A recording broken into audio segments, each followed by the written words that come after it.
Thank you, Mr. Chairman, for holding today's hearing and for following through on the commitment that you made during the committee markup that we had in July that you would hear some of your members' bills, including my own.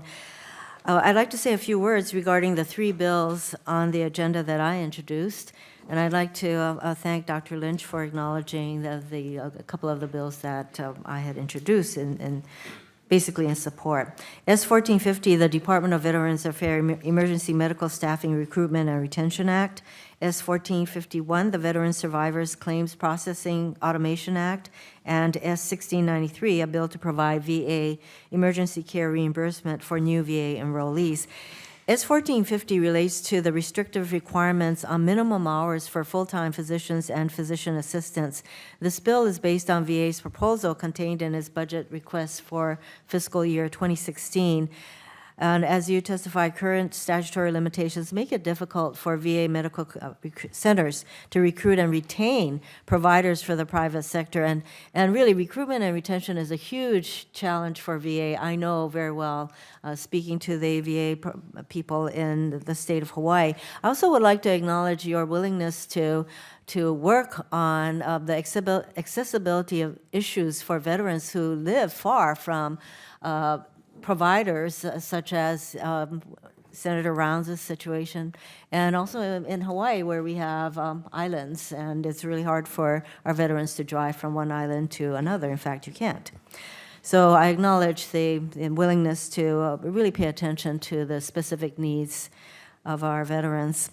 So getting back to the 1450, this bill would make it easier for VA medical centers to recruit providers by giving the Secretary the flexibility to modify minimum hour requirements for full-time physicians and physician assistants, in turn making it easier for VA to accommodate the irregular work schedules of emergency care physicians and hospitals in particular. And with this flexibility, VA could better accommodate the needs of these providers and better meet the needs of our veterans, ensuring that they have the care they need when they need it the most. S1450 is supported by the American College of Emergency Physicians and the Veterans of Foreign Wars. Mr. Chairman, I would like to request that the letters of support from these two organizations be included in the record. Without objection. I do understand that the Office of Personnel Management has some questions regarding 1450, and I look forward to working with them and with you and with the chair to enable this committee to move 1450 along. Regarding S1451, the Veterans Survivors Claims Processing Automation Act, this bill would make it easier for survivors of veterans to access benefits. Current statutory limitations require survivors to file formal claims regardless of whether VA or other federal agencies already have the information it needs to make determinations about benefits.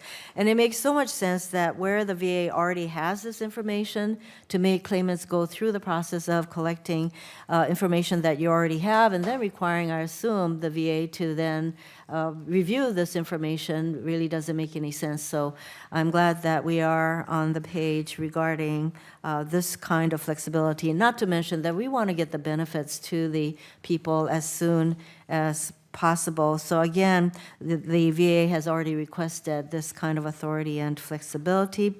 And veterans groups, including the American Legion, American Veterans, Disabled American Veterans, Veterans of Foreign Wars, and Paralyzed Veterans of America have already supported this measure.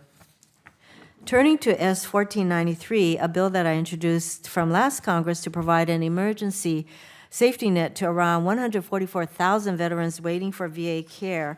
I appreciate the continuing support of the VFW and the Iraq and Afghan Veterans of Americans for the support of this bill. And this bill really addresses a catch-22 situation in current law that puts veterans who are new enrollees in the VA system at financial risk if they experience a medical emergency and they haven't met the current law's requirement that they should have visited a VA facility within the past 24 months.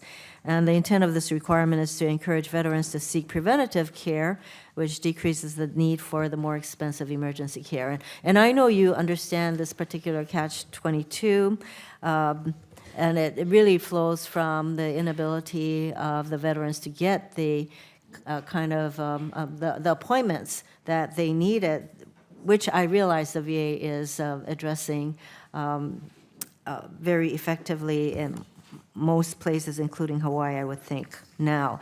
And I know that you have some concerns about this particular bill as you are undergoing a review as to what would be involved in meeting the provisions of this bill. So the one question I would have is, how long is your review process going to take? I think we have a congressional mandate to have a report back to Congress by November 1st, which will deal with how we're going to integrate a number of non-VA care services into a unified package. And that's part of that discussion. So I would suspect we should have some information back around November 1st. So before the end of this year, I would appreciate that. Mr. Chairman, I am rapidly, in fact, I seem to have gone over my time, but just very briefly, we're at the point of about 2 weeks away before a number of VA authorized measures with regard particularly to the homeless veterans that will expire. And I know that you are well aware, as a number of us, that we need to make sure that, that these programs continue beyond this fiscal year.